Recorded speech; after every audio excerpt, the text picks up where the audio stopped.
রাজবাড়ীতে শিক্ষা প্রতিষ্ঠানের প্রধানদের বিরুদ্ধে বালু লুটের অভিযোগ উঠেছে। গত বছর 11টি প্রতিষ্ঠানের জন্য বরাদ্দ দেওয়া হয় নদী পুনর্খননের বালু। ঠিকাদার প্রতিষ্ঠানের দাবি 70% বালু এরই মধ্যে নিয়েছেন প্রতিষ্ঠান প্রধানরা।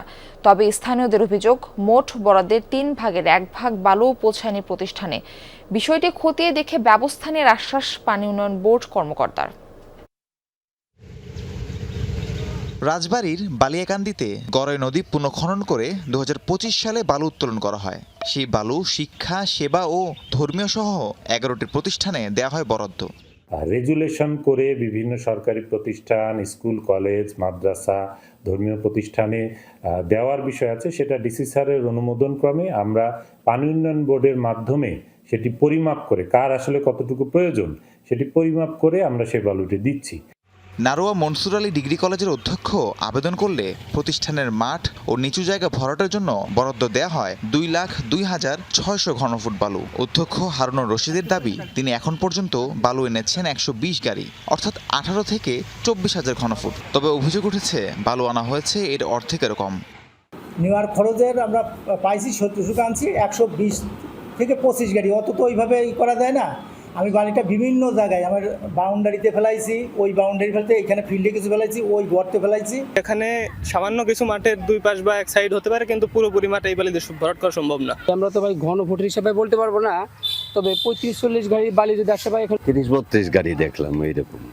ওখানে ওই ওরা সারাইছে, তাতে 2-3 গাড়ি হয়তো সারাইছে। একইভাবে আবেদন করেছিলেন চরঘি কমলা সরকারি প্রাথমিক বিদ্যালয়ের প্রধান শিক্ষকও। সেই প্রতিষ্ঠানে বরাদ্দ দেওয়া হয় 1,300 ঘনফুট বালু। প্রতিষ্ঠানটি বরাদ্দের মালামাল অনেক আগে বুঝে নিলেও বিদ্যালয়ের মাঠে এখনো এক কণাও বালু পড়েনি। ইঞ্জিনিয়ার অফিস এস্টিমেট করে আছে, তখন আমি বলি যে মাটি ভরাট পরে মাটি দিতে হবে আমার। তখন বললো যে আপনাকে বালি দেওয়া হবে, বিনিময়ে আপনি মাটি দিতে পারবেন। তখন অফিস আমার 1300 ঘনফিট বালি বরাদ্দ দেয়। ঠিকাদারি প্রতিষ্ঠানের দাবি, ইতিমধ্যেই বরাদ্দকৃত বালুর প্রায় 70% নিয়েছে বিভিন্ন প্রতিষ্ঠান। বাদবাকি সরবরাহ চলমান রয়েছে। পানি উন্নয়ন বোর্ডের তদারকিতে চলছে বালু বরাদ্দের কার্যক্রম। এখান থেকে বিভিন্ন উন্নয়নমূলক খাতে যতটুকু যাওয়ার গেছে, বাকি ওই পাশে একটা চাতাল সম্পূর্ণ আছে, ওটা এখনো যাবে। এইভাবে এখন পর্যন্ত সব প্রতিষ্ঠান কিছু কিছু মাল নিচ্ছে, সবাই নিচ্ছে, এই পর্যায়ে আছে। তাহলে বরাদ্দের বালু যাচ্ছে কোথায়? প্রতিষ্ঠান প্রধানরা গায়েব করছেন নাকি ঠিকাদারের কোনো কারসাজি চলছে? পানি উন্নয়ন বোর্ডের কর্মকর্তা জানালেন, অভিযোগ পাওয়া গেলে নেওয়া হবে ব্যবস্থা। আবেদনের প্রেক্ষিতে আমরা বালি দিচ্ছিলাম, এতদিন কোনো অভিযোগ ছিল না। এখন হঠাৎ করে যেহেতু অভিযোগ আসছে, এটা অস্বাভাবিক না। কেউ যদি অনিয়মের সাথে জড়িত থাকে, এর বিরুদ্ধে ব্যবস্থা নেওয়া হয়। রাহিম সারোয়ার, যমুনা নিউজ।